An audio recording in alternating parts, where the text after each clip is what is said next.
안녕하십니까. 고려대학교 윤성식 교수입니다. 오늘은 12강으로 절대 진리란 없다라는 제목으로 말씀드리겠습니다.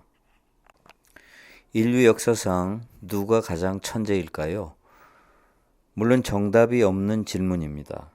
하지만 여론조사를 한다면 아인슈타인이 1위에 선정될 것 같습니다. 아인슈타인은 석사학위도 없고 석사학위가 없으니 물론 박사학위도 없습니다. 지금은 세계적인 명문 대학으로 유명하지만 국내에는 잘 알려지지 않은 쥐리히 공대에 재수해서 입학했습니다. 대학을 졸업하고 특허청에서 공무원으로 일하면서 틈나는 대로 물리학 연구를 하며 논문을 썼습니다. 처음에는 논문을 인정받지 못하여 기고조차 어려웠지만 어려움 끝에 겨우 인정받고 급기야 쇠상을 뒤흔들었습니다. 천재 중에 천재 아인슈타인과 세계적인 명문 대학의 물리학과 박사 과정 학생 중 누가 물리학 지식이 더 뛰어날까라는 질문이 있습니다. 답은 뜻밖에도 박사 과정 학생입니다. 박사 과정 학생은 아인슈타인을 포함한 기존 물리학자들의 이론 중 오류인 부분까지 파악하고 있습니다. 하지만 아인슈타인은 자신의 오류를 몰랐기 때문입니다. 아인슈타인 이후에 양자역학이 발달하면서 아인슈타인의 이론 중 무엇이 오류인가를 밝혔습니다. 우리는 자연과학의 세계에서는 오류라는 게 없다고 생각합니다. 아인슈타인의 이론에 오류가 있다니 말이 되는가라고 생각합니다. 아인슈타인 이전의 물리학의 세계는 뉴턴의 세계였습니다. 뉴턴 역시 아인슈타인 못지않게 세계 지성사를 흔든 인물이었습니다. 뉴턴의 이론은 아인슈타인에 의해 수정될 때까지는 세상을 설명하는 오류 없는 법칙처럼 간주되었습니다. 뉴턴의 이론에 오류가 있었다고 해도 아인슈타인의 이론에 오류가 있었다고 해도 이들은 역사가 낳은 불세출의 천재들입니다. 비록 물리학 박사과정 학생은 뉴턴의 오류와 아인슈타인의 오류를 안다고 하더라도 이들의 천재성에 비교할 수는 없습니다. 사람들은 자연과학의 세계에서는 절대 진리라는 게 존재한다고 생각합니다. 우리는 흔히 진리를 발견한다라는 표현을 씁니다. 진리라는 게 절대적인 실체로 존재하고 우리가 찾아서 발견한다고 생각하는 것입니다. 마치 광산에서 광부가 보석을 찾듯이 과학자가 진리를 찾아내서 우리 앞에 드러낸다고 생각합니다. 그러나 물리학의 세계에서조차 절대 진리란 없습니다. 과학 철학이 지난 수십 년간의 연구에서 밝혀낸 사실은 절대 진리란 없고 항상 수정될 수 있는 이론만이 존재할 뿐이다 라는 것입니다. 확률적으로 가설 검증을 통과한 이론은 언제든지 다시 수정될 운명을 안고 있습니다. 수학의 세계에서도 마찬가지입니다. 평행하는 두 직선은 만나지 않아야 평행하다고 말할 수 있습니다. 우리가 학교에서 배운 유클리드 기하학의 한 내용입니다. 그러나 우주에 가면 이러한 유클리드 기하학은 틀리다고 하니 절대 진리가 있다는 생각은 인간의 착각입니다. 파란색 돌은 빛을 받아서 파란색 파장만 반사하고 나머지는 흡수하기 때문에 파란색으로 보입니다. 그러나 우리는 돌의 고유한 성질이 파란색이라고 생각합니다. 돌의 표면에 빨간색 파장만 반사하고 나머지는 흡수하는 액체를 칠하면 빨간색으로 보입니다. 인간은 무엇이든 지금 보이는 사물과 현상에 절대적 성격을 부여하고 거기에 매달리며 집착합니다. 불과 수십 년 전만 해도 공룡은 커다란 몸집 때문에 변화하는 환경에 적응하지 못하고 도태되었다고 생물학 교과서에 쓰여 있었습니다. 지금 나이 든 세대는 모두 그렇게 배웠고 아직도 그렇게 기억하는 사람이 많습니다. 그러나 공룡은 지구에 거대한 운석이 떨어져서 멸종했다는 이론이 가장 최근 이론입니다. 운석이 지구에 대재앙을 가져오는 바람에 공룡만이 아니라 거의 대부분의 생명이 멸종했다고 합니다. 이러한 이론 역시 언제 수정될지 모릅니다. 자연과학의 세계에서도 절대적인 진리가 없는데 사회과학의 세계에서는 더더욱 말할 나위가 없습니다. 1929년 세계는 경제 대공황이라는 경제 대란을 겪습니다. 그때 케인즈 학파가 등장하는데 그들의 주장은 정부가 재정 지출을 증가하면 경제가 회복된다는 이론입니다.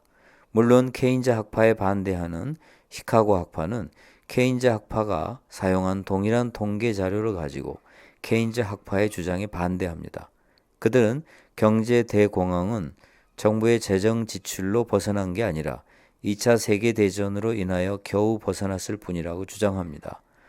경제 대공황이 지난 지 거의 100년이 되어 가지만 케인즈 학파의 주장을 지지하는 학자와 반대하는 학자로 나뉩니다. 동일한 통계 자료를 가지고 양쪽의 주장이 엇갈립니다. 물리학의 세계에서는 이러한 일은 없습니다. 뉴턴의 오류를 수정한 아인슈타인을 틀렸다라고 말하는 현대 물리학자는 없습니다.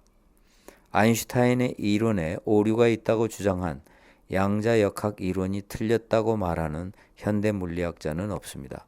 그러나 사회과학에서는 100년이 지나도 어떤 주장이 맞는지에 대해서 통일된 의견이 나오지 않습니다. 정치 현상에 있어서도 마찬가지입니다. 정치의 세계에서도 절대 진리란 없습니다. 연기법의 세계에서는 당연히 절대 진리란 없습니다. 수많은 요인과 조건이 어우러져 임시 결과를 만들어냈기 때문입니다. 모든 것은 고정되지 않고 덧없습니다. 따라서 무상합니다. 정치의 세계에서도 우리가 목을 메고 매달려야 하는 절대 진리란 없습니다.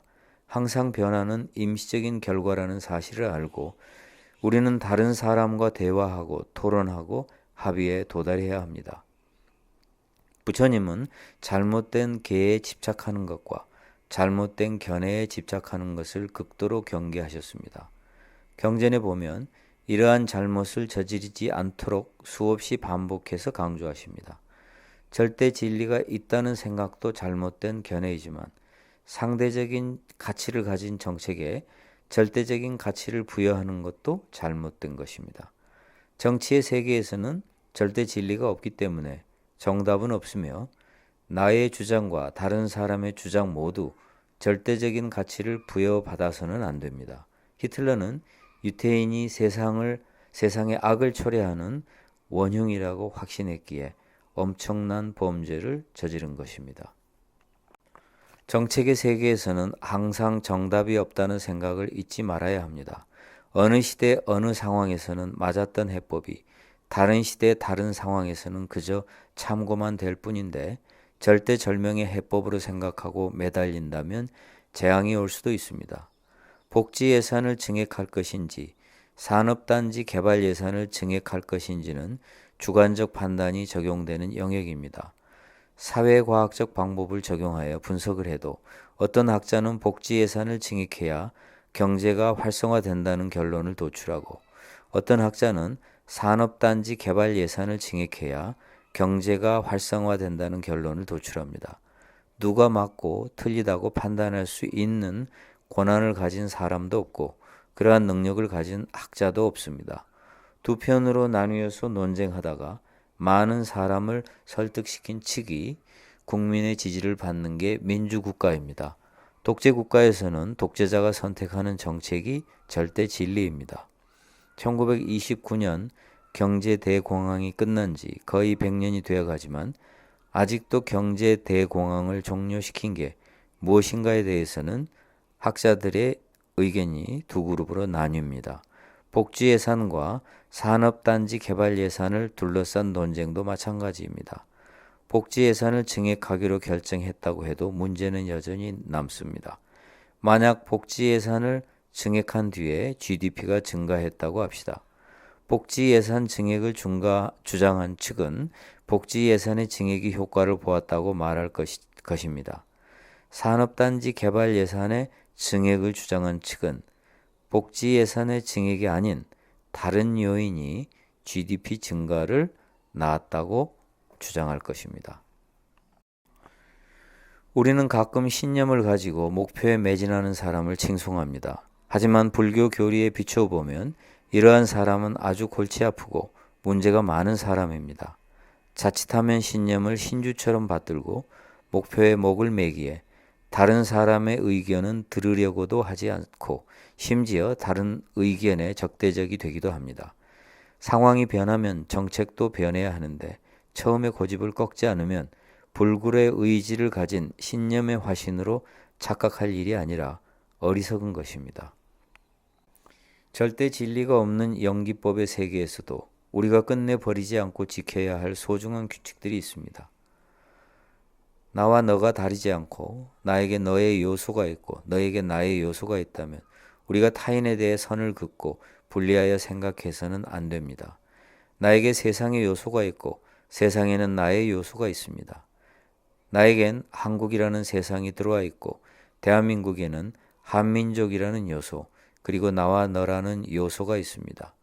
우리가 남과 분리되고 세상과 분리되어 존재하는 독립적 실체가 아니라면 우리가 지켜야 할 소중한 법칙은 저절로 도출됩니다. 부처님의 계율은 모두 우리가 다른 사람과 세상 속에서 살아가며 지켜야 할 소중한 법칙입니다. 다른 사람을 죽이지 않고 도둑질하지 않고 거짓말하지 않는다는 것은 절대 진리와는 차원이 다른 윤리 규범입니다. 따라서 정치의 영역에 있어서도 독재 권력이 인권을 침해하고 국민의 생명과 재산을 함부로 훼손할 때 우리는 분연히 항거해야 합니다. 절대 진리가 없다고 해서 모든 게 부질없다는 허무주의에 빠지는 것도 불교의 관점에서 보면 바람직하지 않습니다.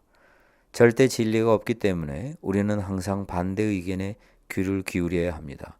절대 진리가 없기 때문에 우리는 수시로 변하는 요인과 조건에 대한 정보와 자료의 수집에 노력해야 합니다. 절대 진리가 없기 때문에 요인, 조건, 정보 자료를 있는 그대로 알고 있는 그대로 보는 여실직연이 필요합니다. 해탈하면 어떤 징표를 볼 수 있을까요? 경전을 보면 있는 그대로 알고 있는 그대로 볼 수 있다고 했습니다. 즉 해탈하면 여실직연할 수 있는 것입니다. 불교 수행자가 정치 현상을 있는 그대로 알고 있는 그대로 보지 못한다면 깨달음에서 한창 멀리 있는 것입니다.